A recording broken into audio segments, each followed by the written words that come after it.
Buenas noches, muchas gracias por acompañarnos en esta primera edición de Tres Poderes.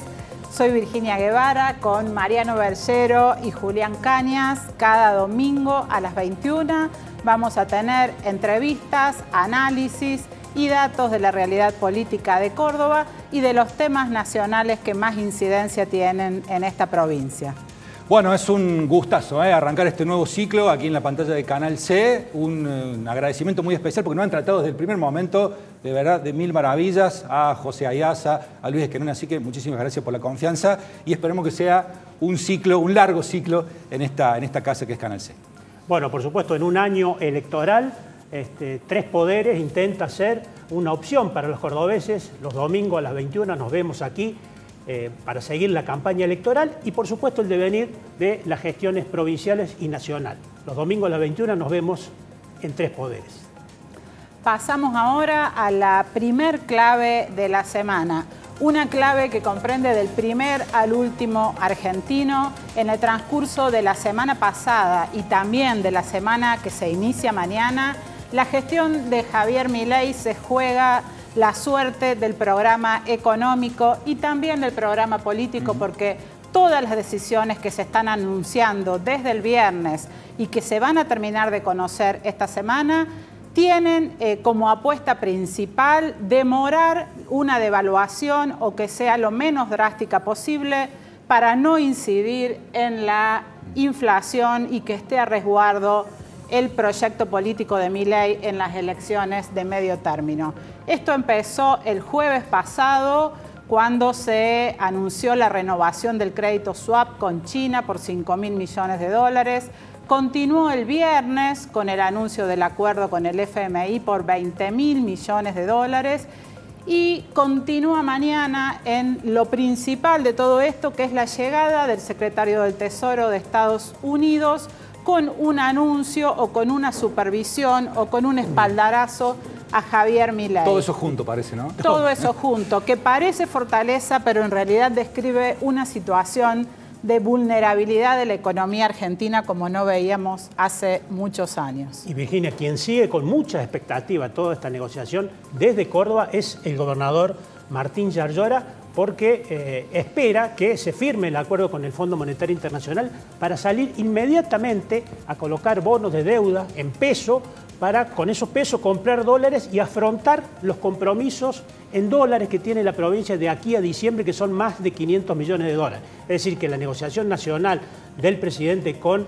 el FMI es aguardada con ansiedad, diría yo, por el gobernador Martín Yarlora. Y te digo, Julián, también el invitado que en un ratito vamos a presentar está muy expectante porque vamos a hablar de deuda, vamos a hablar de dólares que hay que pagar y de pesos que hay que tener también para hacer obras y el financiamiento que no solamente las administraciones nacionales, sino también las provinciales y las locales están muy pendientes para este 2025. Tercera clave de la semana tiene que ver con lo que mostró el posicionamiento político de Martín Yarlora en la Cámara de Diputados en un tema súper sensible para el gobierno nacional como es el escándalo de la criptomoneda Libra, donde está involucrado el presidente Javier Milei. Bueno, hubo ahí gestos para seguir. Primero, dando un quórum que sin el número de los 5 diputados que responden a Yarlora probablemente no se hubiese alcanzado, y luego votando en contra de la creación de la comisión investigadora, pero a favor de la interpelación de algunos funcionarios. Vamos a estar hablando de eso. A mí me contaron que hubo mucho ruido y muchas presiones para sacar a Karina Milei y a Manuel Adorni, el vocero presidencial, dos figuras clave del gobierno nacional, del grupo de los que van a tener que dar explicaciones. Vamos a ver finalmente quién va. Supuestamente el 23 de abril solamente el ministro Guillermo Francos, que esta semana hizo declaraciones en Córdoba diciendo que le había llamado mucho la atención el posicionamiento político de Yarlora, votando junto con el kirchnerismo. Una relación para seguir la del gobierno nacional con el provincial, porque se va arrimando la fecha de las elecciones y evidentemente todo empieza a tensarse. Ya, a continuación, no perdemos más tiempo, arrancamos con la primera entrevista de este ciclo, el intendente de la ciudad de Córdoba, Daniel Pacerini.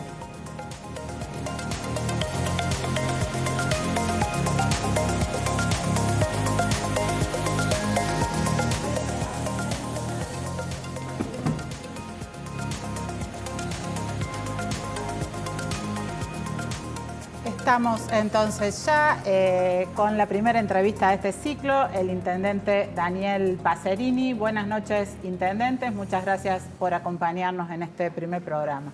Virginia, Mariano, bueno, Julián y a toda la gente de Canal C, agradecerles la invitación. Un orgullo estar en este primer programa de un espacio en el cual obviamente se va a hablar de política, se va a hablar de los temas de la ciudad, de la provincia, de la nación, que son en definitiva los temas que nos interesan, pero orgulloso de participar de este primer programa y desearles mucho éxito. Ojalá que nos traiga suerte, como Mirta.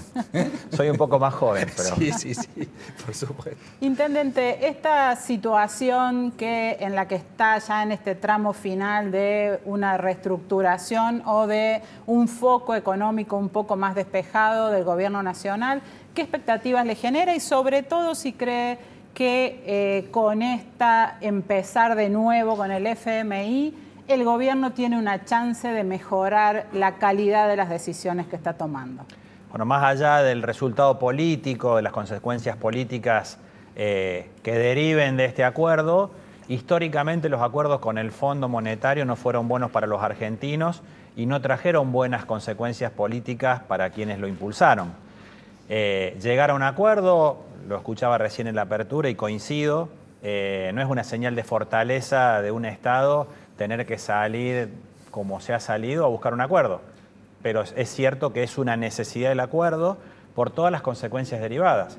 Nosotros estamos viviendo en una provincia y en una ciudad que tienen una importancia estratégica y que este acuerdo traiga de una buena vez por todas certidumbre para no solo los mercados, sino para los financiamientos que necesitan los estados provinciales, y en este caso la Municipalidad de Córdoba, para poder desarrollar, para poder generar obras, pero sobre todo para financiar deudas contraídas anteriormente, claramente que es una expectativa importante. Ojalá que las condiciones de este acuerdo sean lo menos perjudiciales para los argentinos, no quiero decir que sean buenas porque nunca son buenas, pero que sean lo menos perjudiciales, y del lado positivo, que generen un marco de certidumbre hacia adelante que en el caso de la municipalidad nos permita sentarnos a reestructurar una deuda de la cual hemos tenido que pagar de manera obligada en el último año y 3 meses 75 millones de dólares. Intendente, ¿es de los que piensa que sin acuerdo con el fondo el plan que ideó Milei con Caputo empezaba a quedarse sin combustible? Queda claro que es un plan de ajuste hasta ahora, no hay un plan económico, no hay perspectivas ni objetivos de desarrollo hasta este momento, es decir, el gobierno nacional logró un primer gran objetivo que era controlar la inflación. El costo de ese objetivo ha sido socialmente muy alto, muy oneroso, es decir, reducir el déficit fiscal fue a costa de incrementar el déficit social, y esto es claro. Y hay otro déficit que es el político, que no es menor, porque los acuerdos políticos son los que pueden sustentar los acuerdos económicos. Yo no creo que sea al revés. Quizá la economía ordene la política, pero la sustentabilidad de un acuerdo económico, y de hecho creo que las demoras en conseguirlo tienen que ver porque me parece que los acreedores no ven una sustentabilidad política. Ojalá que a partir de este acuerdo el gobierno empiece a delinear objetivos, empiece a cumplir con los compromisos adeudados que tiene con las provincias y con los municipios y empecemos a abrir otro horizonte. Vamos con esos acuerdos que necesita la nación permanentemente por su minoría legislativa. El peronismo cordobés siempre termina siendo estratégico a la hora de las votaciones y del quórum. Usted, como miembro importantísimo del peronismo cordobés, ¿comparte el criterio del gobernador y de los diputados del peronismo de cómo se paran ante las diferentes situaciones? Absolutamente. La fragmentación parlamentaria o la fragmentación de espacios que hay en el Parlamento le da un valor trascendental a cada minoría. Nosotros tenemos un bloque de diputados nacionales que obviamente responde a los intereses de la provincia y los intereses de la provincia son los intereses de los cordobeses. Claramente hay condiciones y hay acuerdos no cumplidos de parte del gobierno nacional, pero también sabemos que el gobierno nacional, que tiene una debilidad política evidente, necesita de respaldos legislativos para garantizar gobernabilidad. Creo que en esas dos variables están explicadas nuestras decisiones. Nosotros sabemos que el gobierno nacional necesita tener herramientas para gobernabilidad, pero esa gobernabilidad también implica que los gobiernos provinciales, en nuestro caso nuestra provincia, que viene reclamando judicialmente y con razón, con fallos a favor, deudas previsionales y también deudas de obras que el Gobierno Nacional, no solamente este, sino los anteriores, han generado hacia la provincia y no han cumplido. Bueno, siempre la expectativa de nuestro gobierno es lograr resultados. Y en esos resultados van las decisiones políticas que para mí han sido estratégicas y han sido positivas. En un ratito vamos a hablar de la gestión, porque hay muchos temas para pimponear sobre la gestión, pero me gustaría indagar un poquito más. Recién dijo usted resultados. Estamos hablando de un año electoral donde los resultados van a ser importantes para el proyecto político de Hacemos Unidos por Córdoba, con una decisión que todavía tiene que tomar el exgobernador Juan Schiaretti, a ver si va a ser o no parte del juego. ¿Este 2025 empieza a definir el 2027? Creo que las elecciones de medio término definen situaciones que tienen que ver con la política nacional, que claramente inciden sobre la política provincial y los escenarios municipales. Pero me parece que son elecciones distintas. Creo, hoy no solamente es el día de apertura de este programa, sino que hoy comienza el calendario electoral en Argentina. Están en este momento contando los votos en Santa Fe, donde hay una primaria abierta que tiene que ver con elegir convencionales constituyentes. Santa Fe es una de las pocas provincias donde, entre otras cosas, no reformó la Constitución en los últimos 50 años, no tiene reelección el gobernador. Y además se discute territorio, porque hoy se renuevan comunas, también, que son casi la mitad de las localidades, y se renuevan concejales en las ciudades. Es una elección trascendental donde creo se puede empezar a vislumbrar un escenario que no se repite en todas las provincias, pero que me parece que puede marcar una tendencia donde creo que al Gobierno Nacional no le va a ir muy bien. Ya que fue a Santa Fe, hay una sintonía muy notoria a través de la región centro entre Yarlora, Puyaro, Rogelio Frigerio, pero especialmente con el radicalismo santafesino por parte de Schiaretti, señales constantemente. ¿Existe la posibilidad de una confluencia con esa fuerza santafesina? Hoy hay objetivos de gestión y objetivos territoriales claramente definidos que tienen que ver con proyectos para el desarrollo de las provincias, pero también hay un objetivo y una coincidencia federal. Martín siempre lo dice, podemos pensar distinto, pero podemos tener objetivos comunes. Creo que aplica en lo que es hoy la realidad de la región centro, 3 gobernadores del PRO, uno procedente del radicalismo, si bien está en una coalición, y nosotros que provenimos del peronismo cordobés. Creo que la región centro es un escenario muy interesante para el desarrollo de la Argentina, pero sobre todo para el desarrollo del futuro de la política argentina. Creo que ahí hay una base para la discusión de lo que viene, que yo creo que este punto de inflexión que significó la elección del 2023, con una irrupción de una fuerza política que prácticamente no tiene antecedentes, que se formó poquitos años antes, obviamente generó una enorme expectativa y los resultados no están a la altura de las expectativas. Y creo que sí, la exigencia de la gente, del electorado hacia la política no es la misma que había antes. Creo que se abre un escenario diferente y la confluencia de intereses de la gente, más allá de las procedencias partidarias, me parece que es un buen escenario para analizar y para proyectar. Intendente, hablando de escenarios, probables alianzas y demás, bueno, la fuerza que usted integra y la que es muy importante, en el 2023 tomó la decisión de sumar a extrapartidarios. Su compañero, su viceintendente, es un hombre que viene del PRO, con pasado en el peronismo, pero tuvo su paso en el PRO. La vicegobernadora es de origen radical. ¿El cordobesismo funcionó? A ver. ¿Funciona? Sí, claramente. ¿Tiene futuro? Nosotros tomamos la experiencia desde nuestro origen, que fue Unión por Córdoba, donde el gobierno que nos permite ser gobierno por primera vez de José Manuel de la Sota fue una confluencia de muchos partidos políticos con presencia fuerte de extrapartidarios en las candidaturas importantes y obviamente se fue dando en escenarios municipales, en escenarios departamentales, con legisladores que, no siendo nuestra procedencia, formaron parte de nuestro espacio y hoy quizá con la expresión más importante que es tener una vicegobernadora y un viceintendente que proceden fuera del peronismo, pero que claramente, bueno, en el caso de Javier viene de ser parte justamente del primer proceso electoral del 99, que era Unión por Córdoba, y bueno, y hoy obviamente vuelve a nuestro espacio ocupando un lugar importante. Para las listas próximas, de octubre próximo, ¿tenemos que esperar también candidaturas mixtas? A ver, la decisión de haber suspendido las PASO, primero creo que fue una buena decisión, no solo en materia económica, sino que también permite administrar mejor el tiempo para decidir la mejor estrategia. Dije recién, tenemos un escenario electoral ahora en abril en Santa Fe, va a haber un escenario importante, si bien es una elección de concejales, que son los legisladores de la ciudad autónoma, donde también se va a vislumbrar cómo se va moviendo la política nacional y eso nos permite a nosotros, con una ventaja comparativa, analizar cuál va a ser la mejor estrategia, pero más allá de quienes nos vayan a representar, el objetivo es seguir sosteniendo esta idea de una Córdoba pujante, una Córdoba protagonista y una Córdoba que hace 25 años viene desarrollándose, viene creciendo, viene sin déficit y viene demostrando que se puede hacer política de muchas maneras, pero de un solo resultado, que es gobernar para la gente. Antes de que Julián Cañas le haga una pregunta, quería consultarle si sí o sí o es determinante, por lo menos personalmente para usted, que Juan Schiaretti sea la cabeza de lista de la propuesta del oficialismo provincial el 26 de octubre.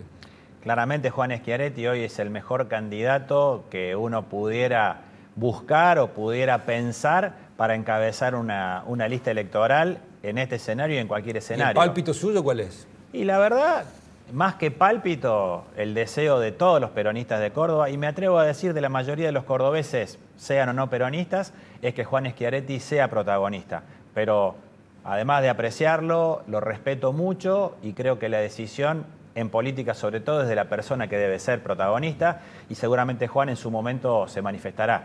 Vos me preguntás una expresión de deseo y creo hablar en nombre de la mayoría de los peronistas de Córdoba y también me atrevo a decir de muchos peronistas de la Argentina que lo quieren a Juan Schiaretti protagonista. Julián. ¿Cómo le va, intendente? Muy buenas noches. En medio de la polémica por los contratados en la legislatura provincial, el viceintendente dijo días pasados que en el Consejo Deliberante hay más de 300 becarios que cobran entre 80.000 y 120.000 pesos y que realizan una tarea política, que no trabajan en el Consejo Deliberante en las cuestiones legislativas de la ciudad. Quería saber su opinión porque hasta ahora no ha opinado de este tema. Bueno, la palabra tarea política tiene tantas interpretaciones posibles como la política misma. Puedo hablar con responsabilidad porque me tocó ser viceintendente de la ciudad en los 4 años anteriores.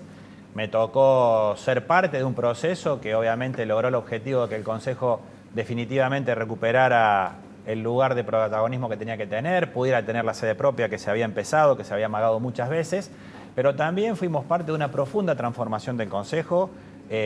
Hoy el Consejo Deliberante no condiciona el funcionamiento de las futuras administraciones porque prácticamente tiene muy pocos empleados de planta permanente y eso para mí es algo significativo porque las personas que entran a trabajar con la gestión se tienen que ir con la gestión.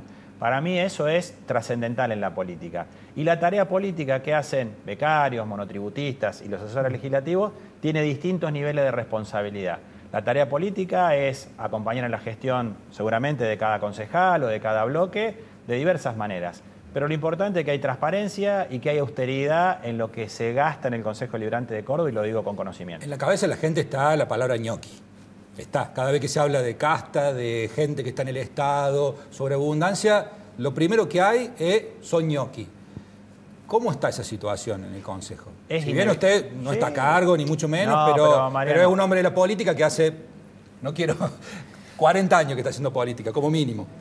¿O me quedo corto? 25. Pero bueno, es inevitable asociar esas figuras con los pésimos antecedentes que hay a lo largo de la historia argentina y en muchísimos lugares. También tiene que ver con el desprestigio que lamentablemente muchos personajes le ocasionaron a la política. Aquí en Córdoba hubo diputados provinciales que vendieron una cárcel, acá se comieron 2 bancos, acá se llenó la municipalidad verdaderamente de muchísimos empleados que no tenían razón de ser. O sea, la política ha dado lugar a que la gente, el vecino, el ciudadano, piense mal. En este caso debo decir que no hay espacio para eso. Primero, porque en el caso de la figura de los becarios, muchos de ellos tienen una duración de 90 días, 180 días, en los cuales muchos de ellos, hay convenios con universidades, son pasantes. Es decir, reitero, puedo hablar con conocimiento de causa porque estuvimos allí y fuimos responsables de una transformación que significó darle el espacio que tiene que tener el Consejo y darle austeridad al funcionamiento que hoy se sostiene. Hablando de empleo, ¿cuál es su análisis sobre el 13º periodo de Rubén Daniele frente al SUEM. Acaba de ser reelecto la semana pasada. El día jueves, ¿sí? El día jueves ganó con el Así 84% de los votos. Creo que era previsible lo que uno conoce de la realidad del sindicato y de los trabajadores municipales. Claramente, desde tantos años, es la figura que concentra y conjuga el sentimiento de los trabajadores, y eso hay que respetarlo. Eso nunca estuvo dentro de ninguna discusión y nosotros jamás interferimos e interferiremos en las decisiones de los trabajadores. Yo en eso soy muy respetuoso, porque así también exijo que se respeten las decisiones de quienes administramos los recursos de la municipalidad, que obviamente, más allá de las opiniones, debemos decidir por todo el universo de la ciudad y no solamente por el universo de los que trabajan en la municipalidad. ¿Qué paritaria cerraron con el SUEM? Hasta ahora venimos con un acuerdo que va bimestralmente, donde estamos contemplando la inflación actual y donde estamos viendo, obviamente, con mucha responsabilidad, la realidad de los recursos de la municipalidad. Yo debo decirlo, y esto lo sabe no solamente el secretario general, sino todos los trabajadores, y lo sabe creo que toda la gente de la ciudad de Córdoba, la actividad económica está claramente resentida, la recaudación de los estados municipales no es diferente a la de las empresas. Hay un momento económico muy complejo, con un incremento de demanda de servicios de parte de la municipalidad. Este experimento económico de desaparición del Estado Nacional no significa ninguna solución para las provincias y los municipios, significa multiplicar los problemas. Y por citar un dato reciente, el mes de marzo para la municipalidad significó un mes muy duro, no solo porque llovieron 350 milímetros y la ciudad quedó hecha un desastre, sino porque además... Los vencimientos de deuda. Debimos afrontar, por un lado, el vencimiento de la tercera cuota del crédito internacional que tomó en su momento una administración anterior a la nuestra, de 150 millones de dólares, de los cuales desde marzo del año pasado, por la falta de acuerdo con el fondo, rigurosamente me toca a mí y a mi gestión pagar cuotas. Hemos pagado este mes que pasó la tercera cuota, pero además hay que recordar que en marzo del año pasado apenas asumimos... Hay que ir levantando lo que... Claro, se pidió para eso. Nos enteramos que después de 5 años había que pagar una cuota de capital porque la situación nacional no daba certidumbre y el acreedor exigía. Entonces tuvimos que salir a tomar una letra de vencimiento corto que venció exactamente en el mes de marzo de este año, donde nos debitaron durante 15 días hábiles 2.200 millones de pesos por día, es decir, más de 30.000 millones de pesos, más de 30.000 millones para comprar 25 millones de dólares. El mes de marzo significó un agujero o un retiro de recursos que podríamos disponer de casi 65.000 millones de pesos. ¿Y eso hay señales concretas de que eso se va a poder reestructurar a partir de la próxima cuota? Si hay alguien que tiene tanta expectativa como el ministro Caputo de ver un acuerdo con el Fondo Monetario, y no porque lo deseare, somos nosotros, porque obviamente necesitamos tener certezas para poder renegociar. Córdoba, debo decirlo, la municipalidad y la provincia han logrado la mejor calificación de Moody's, que es una consultora internacional que verifica los estados financieros, pero obviamente eso se hace a partir de un gran esfuerzo que tenemos que cuidar y tenemos que ser responsables en las paritarias y en la administración del gasto. Intendente, ¿y usted cree que todo ese contexto desfavorable que le tocó el primer año fundamentalmente de gestión, comparada con una gestión que, digamos, el 2023 fue la gestión que le dio el triunfo a Yarlora, y también, por supuesto, usted fue parte de esa gestión, era viceintendente, pero siente que usted de algún modo está pagando esa cuenta, es decir, con una ciudad que probablemente en general los cordobeses, vos le pregunta, ¿está mejor o peor que hace un año? Y probablemente la respuesta es, y creemos que no está como estaba hace un año atrás. Y claramente la pregunta de qué estaba mejor y qué está peor, creo que ningún argentino está mejor, lamentablemente, ningún cordobés está mejor, y obviamente nos tocan las generales de la ley.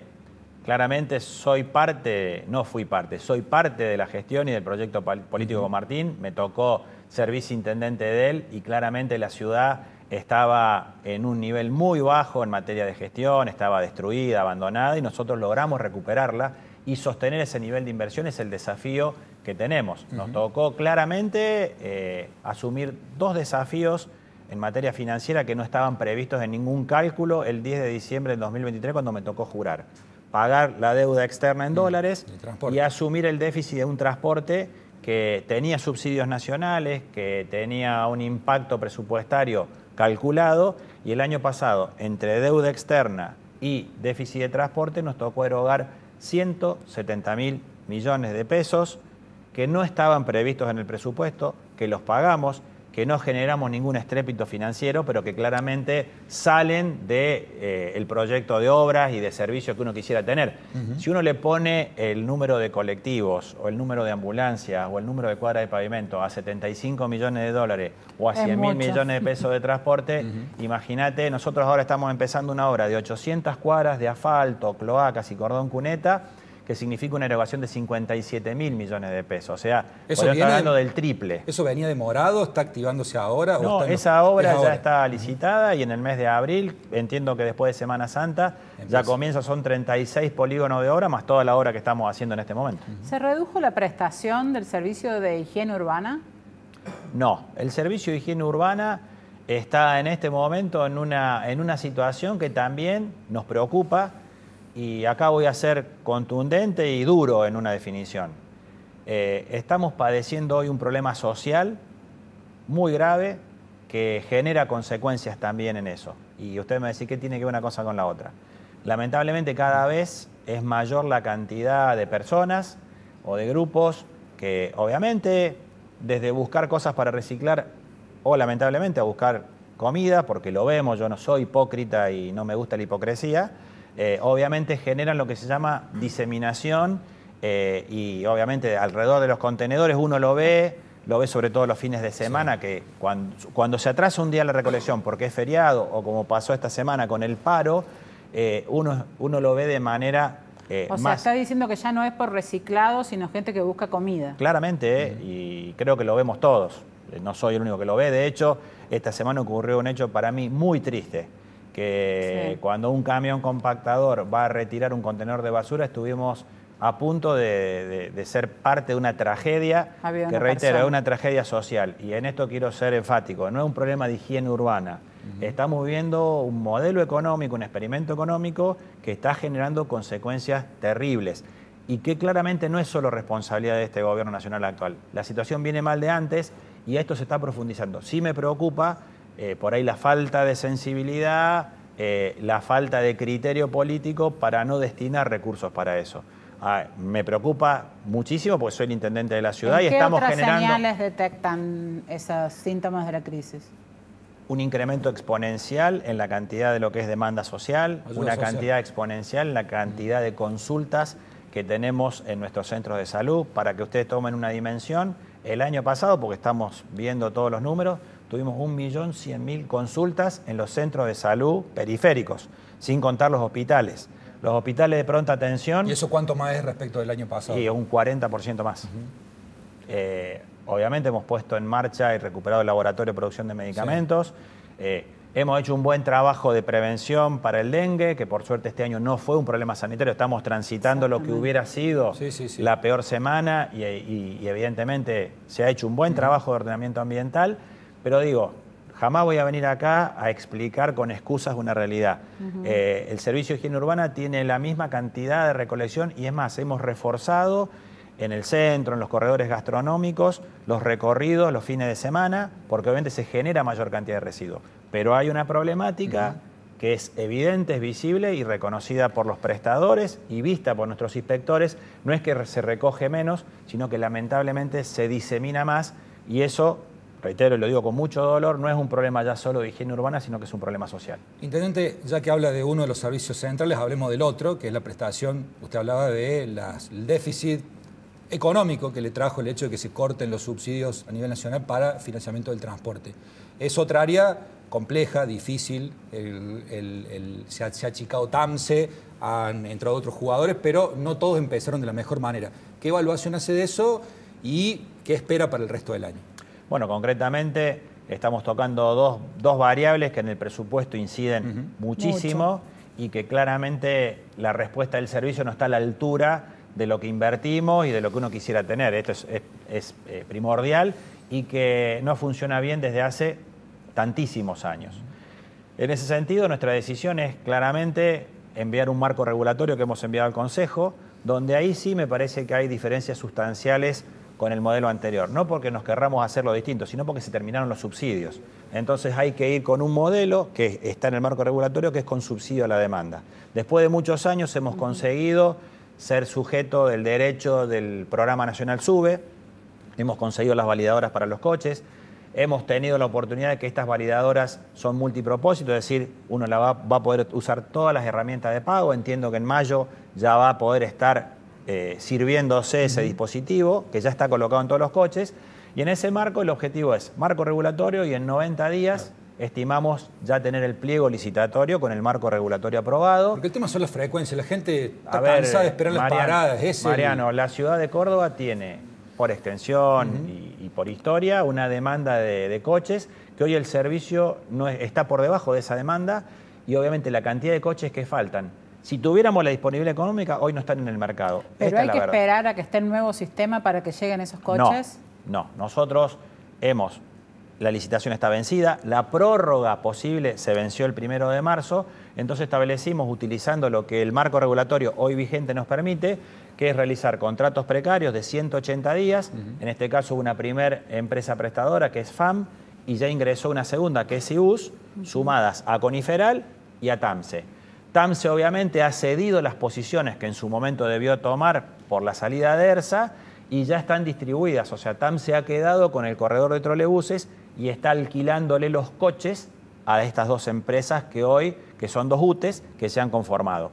La expectativa es que en estos 180 días la exigencia que le planteamos a estas empresas es que cubran la cantidad de coches y las frecuencias. Desde el 1 de marzo a la fecha hemos notado un incremento en la cantidad de coches que todavía no cubren el 100% del objetivo, pero que está mucho mejor que el 1 de marzo. Estimamos que en el mes de mayo debería estar el sistema funcionando al nivel de demanda que las frecuencias nos exigen y trabajar y llegar al nuevo pliego licitatorio con una oferta mejor y obviamente con un sistema que tiene que ser para los próximos 10 años moderno, que permita todas las plataformas de pago, que sea con subsidio a la demanda y que sea sustentable. Bueno, últimas dos, ¿te parece? Exactamente. ¿El del azotismo sigue existiendo? Acá tenés un del azotista. Sí, pero lo tengo al frente mío, pero yo le pregunto. A ver, yo siempre me río porque siempre debe ser muy difícil para los periodistas bonaerenses hablar del quichilofismo. Sí. No, me río porque obviamente del apellido de un conductor o de un espacio generalmente se genera, a veces por simplificación. Exacto. El del azotismo es la influencia de un líder político que Córdoba tuvo y que tuvo la Argentina porque tuvo trascendencia nacional, que claramente acá tenés un discípulo, un aprendiz, y alguien que lo tiene presente todos los días, no solo desde la mirada política, sino en este momento creo que hablar de los ismos hoy me parece que es ya equivocarse en el análisis político. Yo me considero un humanista más allá de todo lo otro, y esa quizás fue la visión que De la Sota no me enseñó, porque uno es humanista por naturaleza o por formación, pero sí me hizo ver cómo aplicar a la política esa visión humanista, pensar en la persona antes que en todo lo otro para mejorar la realidad. Eso se comprende, pero por ahí vemos a Natalia De la Sota muy alejada de los lineamientos del peronismo cordobés, y esa situación sí que genera algún ruido en lo que es el oficialismo, ¿no? ¿Dónde está Natalia? ¿Sigue en el peronismo? Natalia es parte del peronismo de Córdoba, más allá de circunstancias puntuales, donde obviamente ella misma lo expresa. Yo creo que es parte del peronismo de Córdoba, representa cabalmente muchos de los valores que nosotros expresamos, y reitero, yo creo que el peronismo de Córdoba y el espacio más amplio que desde el peronismo de Córdoba se ha conformado, tiene muchos dirigentes que han demostrado trayectoria, que a veces discutiendo desde lugares distintos terminamos en un proyecto común y que hemos mostrado resultados. Creo que Córdoba en 25 años es una provincia que está mucho mejor que hace 25 años y que está mucho mejor que muchas otras provincias donde quienes hoy están en la oposición de Córdoba nos dicen, che, mirá cómo hacen en Santa Fe, y hoy Santa Fe no está mejor que Córdoba, y a mí no me pone contento, ojalá todas las provincias que estén bárbaras, pero Córdoba es un modelo donde la construcción política, que sí empezó José Manuel de la Sota con una visión amplia, con una visión integradora, de la Sota cultivó el respeto político, ha recibido agravios como creo pocos dirigentes lo han recibido y siempre mostró grandeza. Yo siempre recuerdo que a de la Sota le tocó despedir a dos exgobernadores radicales, a Ramón Bautista Mestre y a Eduardo César Angelós, y se les tanto Schiaretti como de la Sota les brindaron el reconocimiento que muchos de sus partidarios negaron. Lo último, Ultimísima. y esta es fácil. ¿Ya tiene un favorito para que lo suceda en el 2027? No, falta un montón. Quizá la única ventaja que tengo en todo este mar que de no tiene problemas reelección. es que no tengo reelección y que estoy todos los días dedicado, desde que me levanto a las 6 de la mañana hasta que termina el día, a trabajar para que la gente de la ciudad esté mejor. Porque decir que la ciudad esté mejor solo son obras y hoy la gente necesita que nos dediquemos y en mi caso no estoy pensando en lo que pase el 11 de diciembre del Igual 2027. lo podemos ayudar. Preto, Prunoto, Calvo, Siciliano. ¿Qué más? Mira, cuando hay tantos precandidatos buenos es porque todavía no hay ninguno. Buenas noches, Intendente. Muchas gracias. No, gracias a ustedes y mucho éxito con este nuevo emprendimiento periodístico. Bueno, en un ratito Julián Cañas hace el informe de la batalla porteña, lo que tenés que saber, lo que se juega el 18 de mayo en la Ciudad Autónoma de Buenos Aires.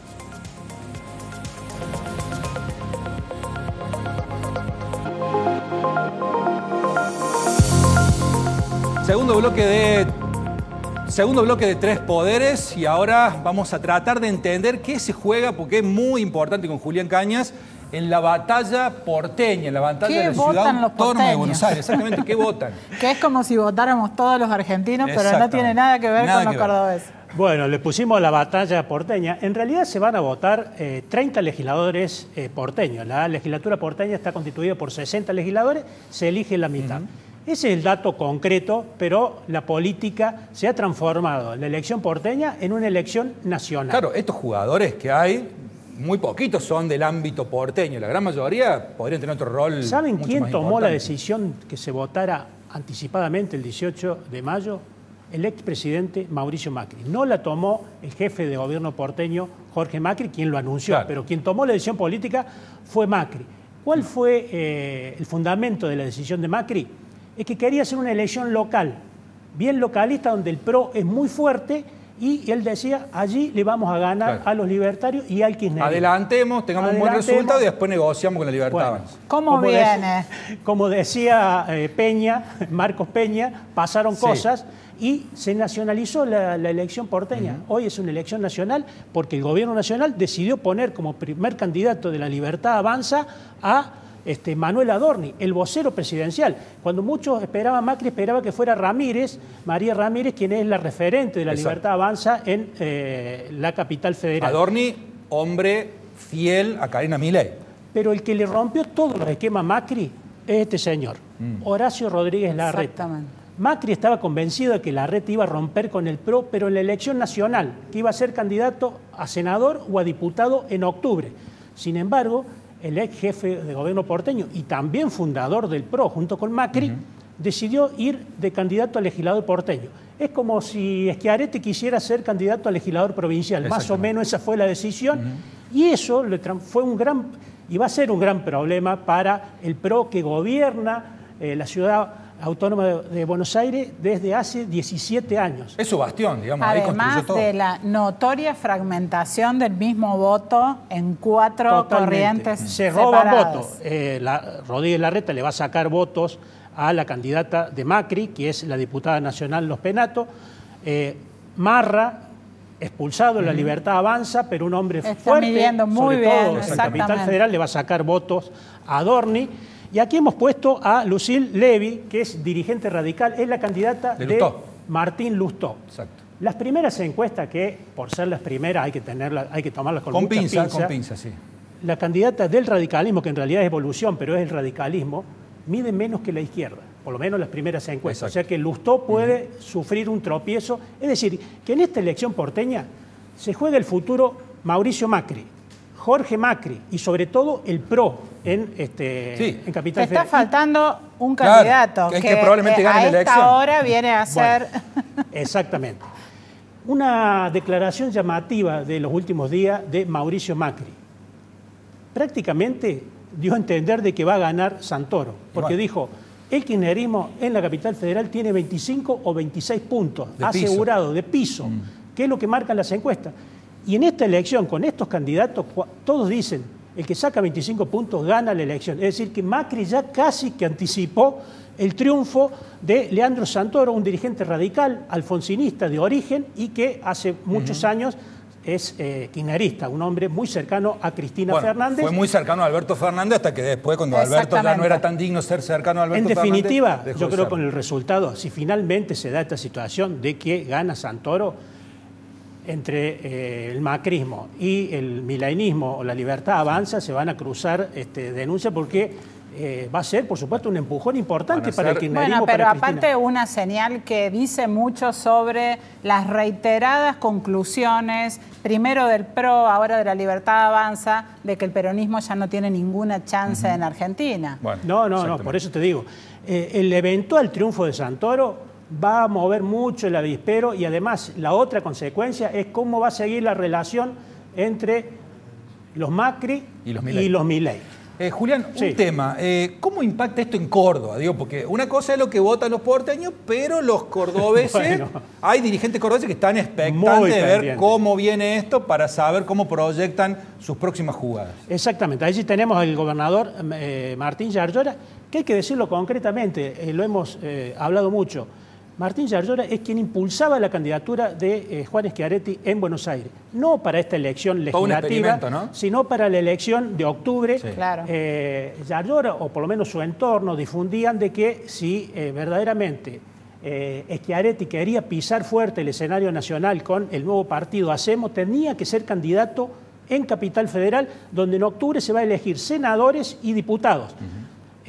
Los yarloristas decían candidato a diputado porque para ser senador tenés que ganar, el que gana se lleva 2, el segundo se lleva 1, o sea que era imposible que Schiaretti pudiera ser senador, pero quería que fuera candidato a diputado. Eso ha sido descartado en muchas oportunidades por el exgobernador, pero bueno, Yarlora está siguiendo, como todos los dirigentes políticos, lo que suceda en Buenos Aires. ¿Y estos dos personajes? Bueno, Juez y De Loredo están a la expectativa porque todos sabemos que Juez y De Loredo están en una carrera a ver quién es más libertario en los últimos tiempos. Sí. Y bueno, la elección porteña hay un enfrentamiento entre la Libertad Avanza y el PRO, pero a su vez hay negociaciones muy avanzadas en la provincia de Buenos Aires para ir juntos, la Libertad Avanza y el PRO. Bueno, como son los dos principales dirigentes de la oposición en Córdoba, están muy pendientes de lo que vaya a suceder en la elección porteña. Bueno, y muy interesante, 18 de mayo para agendar. 18 de mayo. 18 de mayo. Exactamente, en un mes. El país casi es, por lo menos país político, expectante a ver qué es lo que sucede con esta cuestión. Bueno, el ex gobernador de la Sota solía decir que las decisiones políticas siempre se toman de antemano y después tenés que ver los resultados. Macri tomó la decisión de adelantar las elecciones para hacer una elección local y finalmente se convirtió en una elección nacional. Bueno, nos vamos a la pausa y en un ratito, a lo que vinimos, Cerrame la 3, el bloque donde te va a enterar de lo más picante de la política de Córdoba y también a nivel nacional. Después de la pausa lo seguimos compartiendo con ustedes.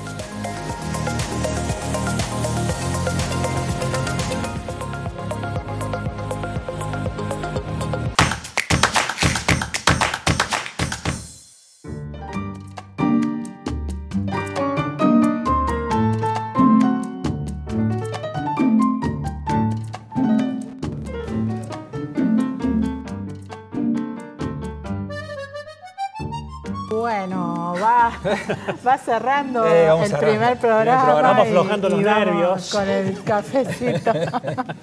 Bueno, explícame un poquito a la gente de qué va este último cierre del programa. Esto es Cerrame la 3. Cerrame la 3. Como dicen todos los mozos en los bares del centro de Córdoba. Mira qué lindo escenografía, qué lindo clima. Tradicional bar allí. Exactamente. En Colón en el centro de Córdoba. Rivadavia, ¿no? Y acá vamos cerrando el domingo y peinando lo que viene de la semana con datos que nos gustan. ¿Cómo se dice? Chamuchina se dice. ¿Cómo se dice? Chisme. Chismes. El chisme para la farándula, pero en este caso es para información totalmente. Pero con información. Exactamente. ¿Vos qué te vas a tomar, ¿Vamos a empezar con la lágrima? ¿Una lágrima? Vamos con la lágrima. Bueno, las lágrimas fueron de Rubén Daniele, el experimentado dirigente municipal, de los municipales, que el jueves a la noche fue reelegido.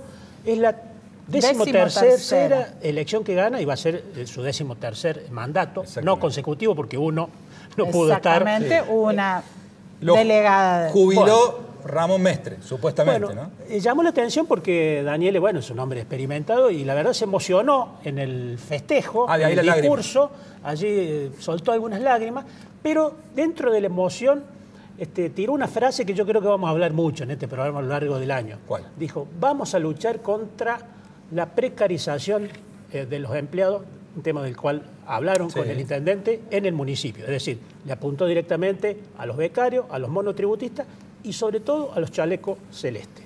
Según los datos del SUEM, no es oficial, habría 6.000 entre esos tres empleados municipales precarizados, está claro que son precarizados, y en algún momento, en alguna charla, ya es un off que ya ha vencido, Daniel le dijo, esa gente va a terminar siendo empleado de la municipalidad. Bueno, habrá que ver. Hay un run, a mí me llegó también, de muchos descontentos de esos chalecos celestes por la cantidad de horas que supuestamente tienen que trabajar, lo que le pagan por mes. Así que un tema... ¿Que son precarizados? No.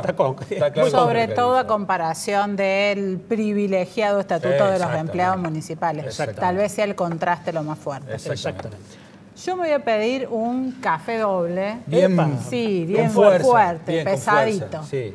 Vieron que el día jueves el gobernador Yarlora, el ministro Quinteros, condecoraron a 2 policías que habían sido agredidos en la vía pública. En el marco de ese acto, el gobernador dijo que había que intensificar las penas para quienes agredan a los policías. Todo un discurso muy pro... Muy Patricia Bullrich. Exactamente, de reposicionar. Dijo, nosotros estamos del lado de los azules, nosotros defendemos a los buenos policías. Todo eso viene a colación de 15 días de bastante tensión entre el poder político y la policía de Córdoba. Si se acuerdan... Muchas detenciones de policías. Bueno, todo comenzó con la muerte de Guillermo... este ciudadano que estaba cargando GNC... que murió... que supuestamente se negó a pagar 10.000 pesos y que negó... Hay una causa por abuso policial, hay 3 policías imputados por homicidio, 2 por ocultamiento, están detenidos 5 policías de 12. Desde ese momento en que la justicia actuó muy rápidamente, la policía también hizo todas las diligencias en esa causa, empezó un malestar policial que duró como una semana, que preocupó extremadamente a la cúpula política de Córdoba. Estuvo bajo control, muy monitoreado por la justicia, con identificaciones muy precisas de las personas que estaban alentando a los policías a tomar alguna represalia. ¿Pero que algo parecido al 2013? No. Fue una cosa mucho más focalizada, pero que preocupó muchísimo. Esto que ocurrió la semana pasada tiene que ver con volver a poner en valor el trabajo de los buenos policías, al mismo tiempo que avanza la causa judicial contra los policías que actuaron en ese operativo. Y sumado a eso, hay cierto malestar en la cúpula policial, en la policía y también en la justicia con el excesivo, lo que ellos llaman, el excesivo protagonismo del ministro Quintero en algunos procedimientos. Eso se lo hicieron llegar al gobierno provincial. Bueno, y no sé si...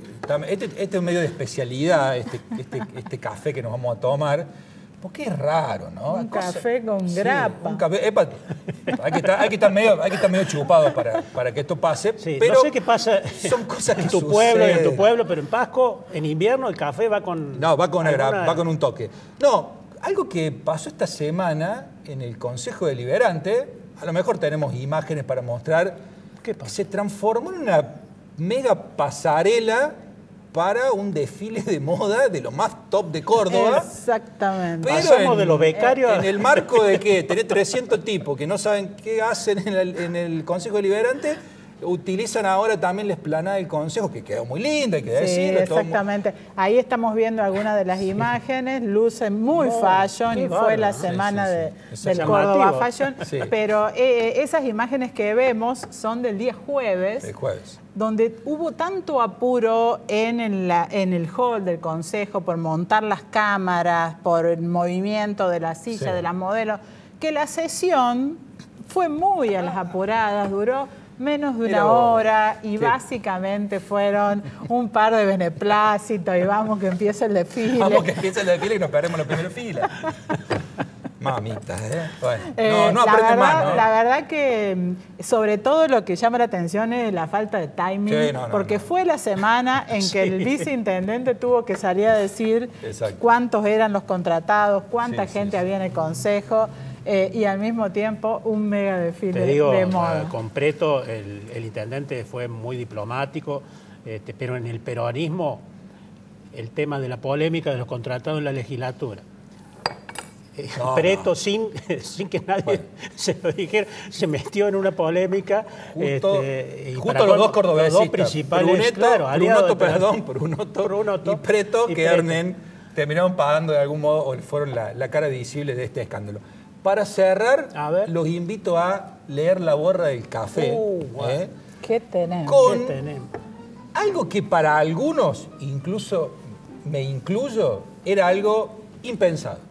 Totalmente impensado, no está confirmado, pero nunca estuvo más cerca que en este momento la posibilidad de que un dirigente muy importante de Córdoba encabece la boleta de La Libertad Avanza en Córdoba y no es precisamente un libertario ni un león de la manada de Milei. Va a ser mucho ruido si se llegara a confirmar. Falta tiempo, hasta el 7 de agosto son el cierre de alianza, el 17 de agosto el cierre de listas, pero hay un personaje de la política de Córdoba que venía dando señales de querer ir hacia ese lado. ¿Qué dice la borra de café? ¿Luis Juez? No precisamente. Porque en varias oportunidades dijo, yo pensaba en eso, si Schiaretti es candidato, yo me presento, aunque sea senador. Sí, no precisamente. Estamos hablando del diputado, presidente de la bancada del radicalismo, Rodrigo de Loredo. Esto va a generar mucho, pero mucho ruido, no solamente dentro del radicalismo, que es un universo más pequeño, en todo el ecosistema de la política de Córdoba, porque si eso llegara a concretarse, que parecía una cosa de loco hace algunos meses atrás, se va a reacomodar muchas piezas del tablero. Lo que dice la borra del café es que sería en el marco de una alianza partidaria. De una alianza, no sabemos si partidaria, una alianza, y que el número uno de esa boleta sería Rodrigo de Loredo y que habría lugares para otros socios. Algunas partes del PRO, se especula con Laura Rodríguez Machado acompañando, ya no del macrismo, sino del bullrichismo, que es prácticamente Milei. Rinde las dos condiciones, del PRO y libertaria. Y el tercer libertario sería para un hombre de La Libertad Avanza, que habrá que ver quién es. Y el cuarto, me dicen a mí, que está como en los planes La Libertad Avanza de cedérselo a una dirigente del juecismo para contenerlo. A Luis Juez, que imagínense lo pesado debe estar muy que contento le debe caer con esa haber posibilidad. Escuchado esto hoy en esta borra de café que estamos, digamos, tratando de leer. No está confirmado, pero hay muy avanzadas conversaciones de el nivel más selecto de La Libertad Avanza. No estamos hablando de los dirigentes locales, estamos hablando de Karina Milei, Santiago Caputo, los Menem y demás, que están con esa idea en la cabeza, y un de Loredo que está... Sí, ¿qué va a decir y todo el resto del radicalismo también petardeando contra... Bornoroni, el libertario más importante en Córdoba, que decía puros. Sí, una lista pura. Puro. Si se da esa lista... Un puro se va a fumar él. Va a ser pura alianza. Esa, pura alianza, exactamente. Bueno. Datazo, eso vamos a tener que hablar hasta... Vamos a especular seguramente cafecito. Hasta agosto, así que... Vamos a ver la creo que ya nos están echando, ¿eh? ¿Nos están echando? Está cerrando el bar. Este bar está cerrando, así que nosotros nos despedimos hasta el domingo próximo a las 21. Los esperamos.